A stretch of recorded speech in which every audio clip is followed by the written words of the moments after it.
अस्सलाम वालेकुम। ये जो अदालत के अंदर हम गवाही देते हैं, ये बड़ी अहम चीज़ होती है कि जब हम हलफ उठाते हैं अदालत के अंदर, जब कहते हैं कि मैं अल्लाह ताला को हाजिर नाजिर जानकर जो गवाही दूंगा, जो कहूँगा सच कहूँगा, अगर झूठ बोलूँ तो अल्लाह ताला मुझसे नाराज़ हो जाए या मुझ पर अल्लाह का अजाब आ जाए। तो ये जो हलफ है, ये हम समझते हैं कि इस हलफ की कोई अहमियत कोई नहीं है और लोग इसको मजाक समझते हैं, इसको कोई अहमियत नहीं देते। हालांकि जो शख्स ये कहता है कि अल्लाह देख रहा है और मैं उसके सामने मैं उसको गवाह बना के हलफ देता हूँ कि जो कहूँगा सच कहूँगा, अगर झूठ बोलूँ तो अल्लाह ताला मुझसे नाराज़ हो जाए, ये ऐसा हलफ है। मैं कहता हूँ कि जो शख्स ये बोल कर भी झूठ बोलेगा अदालत के अंदर और अपनी गवाही अपनी दिल की पसंद से देगा या मुद्दई की मर्ज़ी के मुताबिक देगा और झूठ पर झूठ बोलेगा और फिर उस झूठ को सच साबित करने के लिए और कई झूठ बोलेगा, तो मुझे बताएं कि हमारी इज्तिमाई इनफरादी कौमी ज़िंदगी पर झूठ के क्या असरात होंगे। और हमें शायद इल्म नहीं है, शऊर नहीं है कि झूठी शहादत के क्या नतायज होते हैं और अल्लाह ताला जो है उसका अल्लाह ताला का कितना अजाब आता है जो शख्स अल्लाह का नाम लेकर उसकी झूठी कसम उसकी कसम खा के झूठ पर झूठ बोलता है। तो इसको इतना लाइट नहीं लेना चाहिए, इसको हल्का मत लिया करें। सच्ची सच्ची गवाही दें और सच बोलें जब आप हलफ उठाएं। क्यों कि अगर हम सच्ची गवाही देना शुरू कर दें तो अदालतों में से 95% फारिग हो जाएंगे, केस ख़त्म हो जाएंगे अगर हम सच्ची गवाही दे दें। तो हमारी जो कौमी ज़िंदगी, इज्तिमाई और इनफरादी ज़िंदगी जो है, अगर उससे हम झूठ को निकाल दें। अब देखें, नबी सल्लल्लाहु अलैहि वसल्लम ने फरमाया मोमिन सब कुछ हो सकता है, यानी एक मुसलमान सच्चा और दयानतदार होगा। ये कम अज़ कम क्राइटेरिया है कि एक मुसलमान सब कुछ हो सकता है, चोर हो जाए, डाकू हो जाए, लुटेरा हो जाए, बुज़दिल हो जाए, जानी हो जाए, कुछ हो जाए, लेकिन वो झूठा नहीं हो सकता, वो खैन नहीं हो सकता। ना वो ख़यानत करेगा यानी धोखा देगा, ना वो झूठ बोलेगा। लेकिन हमारी कौमी ज़िंदगी, इज्तिमाई ज़िंदगी, इनफरादी ज़िंदगी के अंदर झूठ के सिवा कुछ भी नहीं है। आज सियासत के अंदर जो तबाही आई है इसी झूठ की वजह से आई है।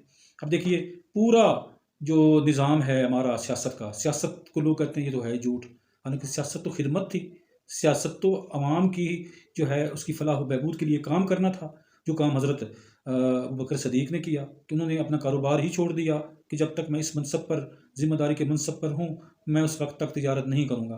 और वहाँ से वो वजीफ़ा लेते थे जो उनकी ज़रूरत होती थी, उससे बढ़ के भी नहीं लेते थे। इसी तरीके से जो भी खुलफाए राशिदीन आए, उन्होंने क्या किया, उन्होंने कोई कारोबार नहीं किया जब तक इस मनसब पर रहे। और अब देखिए हमारी सियासत क्या है, इस सियासत में आना है और अरबोंपति और करोड़ोंपति बनना है। अब तो खरबोंपति बन जाते हैं। मेरे भाई, जो अगर सच बोलेंगे और दयानतदारी अख्तियार करेंगे तो आप ये दौलत जो है, नजायज़ दौलत, ये नहीं कमा सकते। और अगर फिर जो भी आपके पास रिस्क आएगा वो चाहे थोड़ा होगा, उसके अंदर बरकत होगी। अब तो आपके अंदर, आपकी ज़िंदगी में बेसुकूनी होगी, बेचैनी होगी, बीमारियां होगी, क्योंकि हराम रिस्क हम खाते हैं।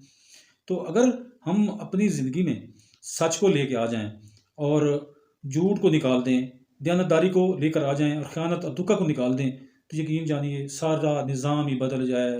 ये सारी हमारी रोज़ाना की जो जंग लगी हुई है सियासी तौर पर और ये इखलाकी तौर पर, ये माशरे के अंदर जो बेचैनी है, ये जो तेज़ रफ्तारी है, एक पड़ोसी को दूसरे का पता नहीं, भाई को भाई का पता नहीं, ये सारी रफ्तार सिर्फ दौलत और लालच के लिए है। अब देखिए, मशहूर वाक़या हज़रत अली करमुल्लाह वजह का वाक़या है कि काजी के सामने वो शहादत पेश नहीं कर सके। शहादत क्या थी जी, कि शहादत ये कि मेरा बेटा है और मेरा ये ग़ुलाम कम्बर है, ये गवाह है। तो इनकी गवाही, काजी ने कहा नहीं जी, इनकी तो गवाही कबूल ही कोई नहीं है, क्योंकि एक आपका कराबतदार हो गया, बेटा हो गया, वो आपका ज़ेर असर है, दूसरा आपका ग़ुलाम है, वो इस तरह आपके ज़ेर असर है, ये कबूल ही नहीं है। अब मुझे ये बताएं कि हज़रत अली करमुल्लाह ने क्या फरमाया, उन्होंने क्या फरमाया कि इस निज़ाम को बदल दें, इस कानून को ही बदल दें। जिस तरह अब नैब में हुआ है, पूछा जा रहा है जी आपकी दौलत कहाँ से आई है, जो आपका कोई मनी ट्रेल कोई नहीं है। तो जनाब उन्होंने कानून ही बदल दिया है। उन्होंने जी, ये कानून जो है, ये कानून ऐसा तरमीम करते हैं जिसकी ज़द में ही हम नहीं आते। अल्लाह के बंदो, हज़रत उमर रज़ी अल्लाह अन्हु का वाक़या मशहूर है कि जब बैतुल माल से सबको एक सूट कपड़ा दिया गया, भाई चलो जी सिलवा लो, सबके लिए एक एक सूट है। तो हज़रत उमर का लंबा और बड़ा जुस्सा था, उनको तो उनका सूट बनता ही नहीं था।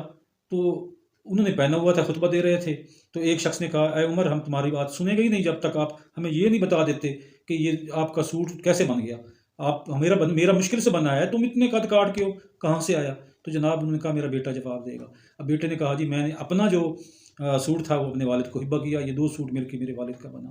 آپ کہتے ہیں کہ منی ٹریل کے بارے میں نہ پوچھو، یہی تو منی ٹریل ہے، یہی تو ہے بتانا ہے کہ یہ آپ کے پاس اضافی کپڑا، اضافی سوٹ کہاں سے آ گیا، یہ جو دولت آپ نے اربوں روپے کے محل خرید لیے، یہ کدھر سے آئے، اس کا منی ٹریل آپ سے پوچھا جاتا ہے تو آپ نے نیب کو ہی بدل دیا۔ جب تب مجھے بتائیے کہ جھوٹ پر جھوٹ۔ اب میاں شہباز شریف کہتے ہیں میرے والد محنت کش تھے، غریب لوگ تھے، مریم نواز صاحبہ کہتی ہیں کہ وہ تو بڑے امیر ترین لوگ تھے، اب کس کی بات مانی جائے؟ جھوٹ وہی بات ہے کہ جب تک ہم جھوٹ کو نہیں نکالیں گے اور سچ پر نہیں آئیں گے، بددیانتی اور امانت داری کا فرق نہیں کریں گے، امین جب تک نہیں بنیں گے۔ اب دیکھیں ان عہدوں پر تو امین لوگوں کی ضرورت ہے جو اپنی جان سے بھی بڑھ کر عوام کے بیت المال کی حفاظت کریں، تو یہ لوگ موجود ہیں، ہمارے درمیان ہیں، لیکن ہم ان کو ووٹ نہیں دیتے کیونکہ وہ آپ کہتے ہیں وہ تو مولوی ہیں۔ جہاں پر دیکھ لیجئے ایک ایسی قیادت ہے جس کو سب مانتے ہیں کہ وہ امین قیادت ہے، بددیانتی نہیں کرتی، لیکن آپ ان کو ووٹ نہیں دیتے۔ دیکھ لیجئے وہ اب الخدمت کے لوگ آپ کے پاس پہنچتے ہیں، ٹھیک ہے جی، یہ چیف جسٹس آف پاکستان اس وقت تھے آصف سعید کھوسہ صاحب، اس نے کہا جی دفعہ 62-63 اگر ہم امپلیمنٹ کریں تو سراج الحق صاحب کے سوا کوئی بندہ جو ہے وہ اس کوالیفائی نہیں کرتا، تو نہ کرے یار کوالیفائی۔ جب آپ نے ایک آئین اور دفعہ 62-63 بنائی ہے تو اس کی سکروٹنی سے گزاریں، چاہے یہ سارے جاتے ہیں تو جائیں، آپ میں سے، عوام میں سے، پبلک میں سے دیانتدار جو قیادت نکلے گی، چاہے وہ غریب ہی کیوں نہ ہو، چاہے وہ میڈیوکر ہی کیوں نہ ہو، لیکن جب دیانتدار قیادت ہوگی تو پھر ملک کا یہ حال تو نہیں ہوگا۔ وہ کم از کم وہ امین تو ہوں گے، آپ کی بیت المال کی حفاظت تو کریں گے، آپ کی امانت کو امانت تو سمجھیں گے، ملک کی حالات تو بدلیں گے۔